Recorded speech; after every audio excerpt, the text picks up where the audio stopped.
संगम नगरी प्रयागराज में मनमाने तरीके से चलाए गए बुलडोजर एक्शन में प्रोफेसर का घर गिराए जाने के मामले में सुप्रीम कोर्ट ने सख्त रुख अपनाया है। सुप्रीम कोर्ट ने साफ तौर पर कहा है कि सरकार को इन पीड़ितों का घर बनवा कर देना होगा।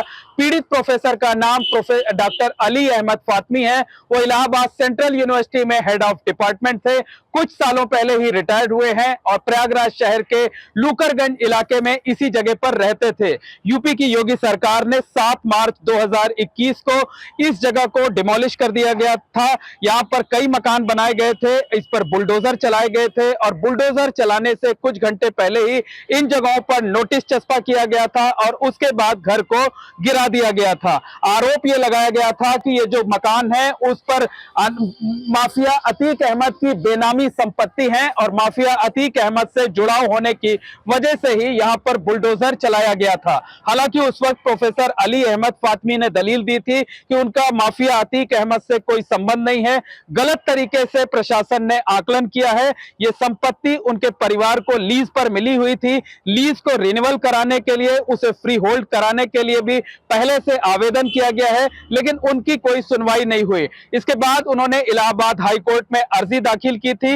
इलाहाबाद हाई कोर्ट से उन्हें राहत नहीं मिली। उसके बाद उन्होंने सुप्रीम कोर्ट का दरवाजा खटखटाया था। सुप्रीम कोर्ट में काफी दिनों तक इस मामले में सुनवाई हुई और आज इस मामले में सुप्रीम कोर्ट ने अपना आदेश पारित किया है। सुप्रीम कोर्ट ने कहा है कि प्रोफेसर का घर मनमाने तरीके से गिराया गया, उनका पक्ष सुना नहीं गया। जब डिमोलिशन किया गया उससे कुछ घंटे पहले ही वहां पर नोटिस चस्पा किया गया और उसके बाद मनमाने तरीके से घर को गिरा दिया गया। बहरहाल प्रोफेसर अली अहमद फातमी समेत जो अन्य पीड़ित थे उन्होंने सुप्रीम कोर्ट के फैसले का स्वागत किया है और कहा है कि घर भले ही उनको मिल जाए, लेकिन इंसाफ मिल जाने से उन्हें ज्यादा खुशी हो रही है। इस पूरे मामले में बता दें कि यूपी की योगी सरकार ने जो भी बुलडोजर एक्शन किए, सबसे ज्यादा बुलडोजर एक्शन संगम नगरी प्रयागराज में हुए थे।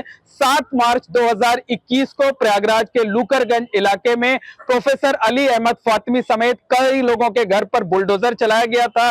कहा यह गया था कि यह जो जमीन है माफिया अतीक अहमद की बेनामी संपत्ति है, माफिया अतीक अहमद से इन लोगों का जुड़ाव है। इसी आधार पर बुलडोजर की कार्रवाई की गई थी। दलील यह दी गई थी कि मकान जो बनाया गया था उसके लिए विकास प्राधिकरण से नक्शा नहीं पास कराया गया था, मंजूरी नहीं ली गई थी, लेकिन जो पीड़ित थे उन्होंने तमाम दलीलें दी थी और साफ तौर पर कहा था कि उन्हें परेशान किया जा रहा है, माफिया से गलत तरीके से उनका नाम जोड़ा जा रहा है और मनमाने तरीके से उनके घरों को गिराया गया है।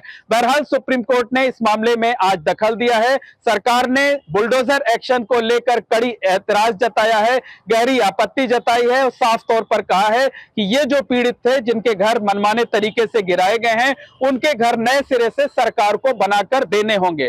कहा जा सकता है कि ये जो बुलडोजर एक्शन उत्तर प्रदेश में चल रहा है उसको लेकर सुप्रीम कोर्ट ने पहले भी आदेश दिया था और आज जो आदेश दिया है उसका जो इंपैक्ट है, जो असर है, तमाम दूसरे मामलों पर भी पड़ना तय है। कैमरामैन अजीत चौहान के साथ मोहम्मद मोइन, एबीपी न्यूज, प्रयागराज।